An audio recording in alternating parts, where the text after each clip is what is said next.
अस्सलाम वालेकुम स्टूडेंट्स। तो पहले ही हमने मेल और फीमेल रिप्रोडक्टिव सिस्टम को डिस्कस किया है। तो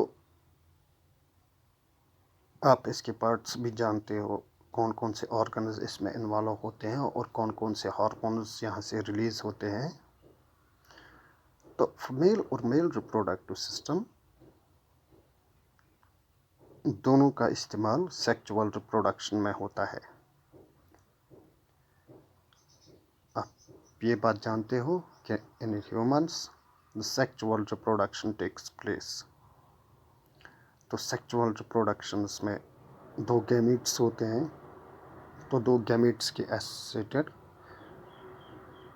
दो अलग अलग सिस्टम्स होते हैं, मेल और फीमेल रिप्रोडक्टिव सिस्टम। और गैमीट्स सेक्स सेल्स को वहाँ से लिबरेट करते हैं। तो मेल्स में होता है स्पर्म और अदरबी में से सीमन, और फीमेल में होता है एग्स। तो एग और स्पर्म या सीमन का जो फ्यूजन होता है, तो वहाँ से ही सेक्सुअल रिप्रोडक्शन शुरू होती है। तो fusion of this egg and sperm, that's called a fertilization. So what is this fertilization? इसमें ये जो दो सेक्स सेल्स होती है, तो ये एक दूसरे के साथ फ्यूज़ होते हैं, तो उसी को फर्टिलाइजेशन कहते हैं। एग और स्पर्म का फ्यूज़ होना, इसी को फर्टिलाइजेशन कहते हैं। तो यहाँ पर दोनों रिप्रोडक्टिव सिस्टम्स आप देख पाते हो, मेल और फीमेल रिप्रोडक्टिव सिस्टम, और इसके साथ हार्मोन्स टेस्टोस्टेरोन, एस्ट्रोजन और प्रोजेस्टेरोन एसोसिएटेड होता है। मेल रिप्रोडक्टिव सिस्टम की बात करें तो वहाँ पर टेस्ट्स होते हैं, स्क्रोटम होता है,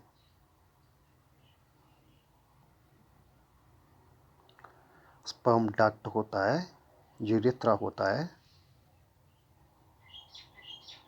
पिन्स होते हैं और ग्लैंड्स होते हैं। ये इसका ट्रांसवर्स और लॉन्गिट्यूडनल सेक्शंस है, और वहाँ से सीमन रिलीज होता है। तो ये सीमन फीमेल रिप्रोडक्टिव सिस्टम में आ जाता है। तो यहाँ पर फीमेल रिप्रोडक्टिव सिस्टम के आप दो सेक्शंस देखते हो। नाउ दिस इज ओवरी, जहाँ से ओवुलेशन होती है, रिलीज ऑफ एग होता है। तो एग होता है ओवरी में। तो एग जब रिलीज होता है तो वो 28 दिन के लिए यूट्रस में रहता है, जिसे हम मेंस्ट्रुअल साइकिल कहते हैं। तो एग जब रिलीज होता है फ्रॉम द ओवरी, ये यूट्रस में थ्रू फैलोपियन ट्यूब आ जाता है। तो फैलोपियन ट्यूब ओवरी और ओवरी को यूट्रस में पहुंचाता है, और यहाँ से सीमन जो होता है वो वेजिना से यूट्रस में पहुंच जाता है। वेजिना एंट्रेंस होता है सीमन के लिए। तो यूट्रस में एग भी पहुंच जाता है और स्पर्म भी।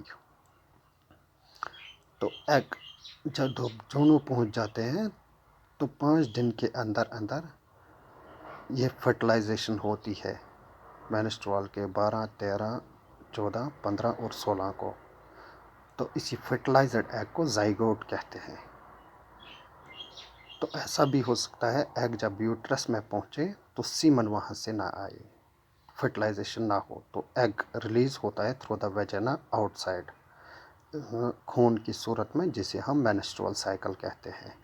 लेकिन जब भी एग फ्यूज़ होता है with the semen in the uterus, तो यहाँ से बनता है एम्ब्रियो। तो एम्ब्रियो यूट्रस के साथ प्लेसेंटा के थ्रू कनेक्टेड रहता है। तो प्लेसेंटा और एम्ब्रियो के बीच में एक कॉर्ड होती है जो इसको न्यूट्रिशन देता है, जो इसको नवरिश करता है, पालता है। तो उस कॉर्ड को कहते हैं एम्बेलिकल कॉर्ड। तो एम्ब्रियो को नवरिश मिलने से एम्ब्रियो धीरे धीरे फीट्स बन जाता है। तो एम्ब्रियो से फीट्स बनने में जो पीरियड होता है उसको कहते हैं गेस्टेशन पीरियड। तो इस पीरियड में उसको न्यूट्रिशन जो होती है वो एम्बिलिकल कॉर्ड से उसको पहुंच जाती है। तो इसको 38 to 42 वीक्स लग जाते हैं ताकि फीट से एम्ब्रियो बने। तो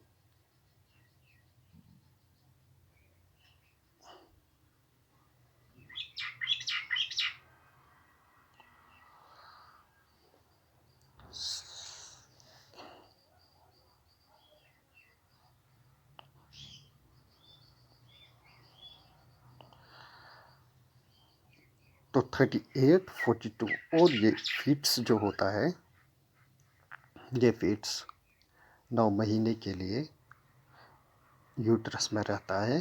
तो उसके बाद उसकी पार्चुरेशन होती है, तो वहाँ से बेबी बर्थ होता है। Thank you.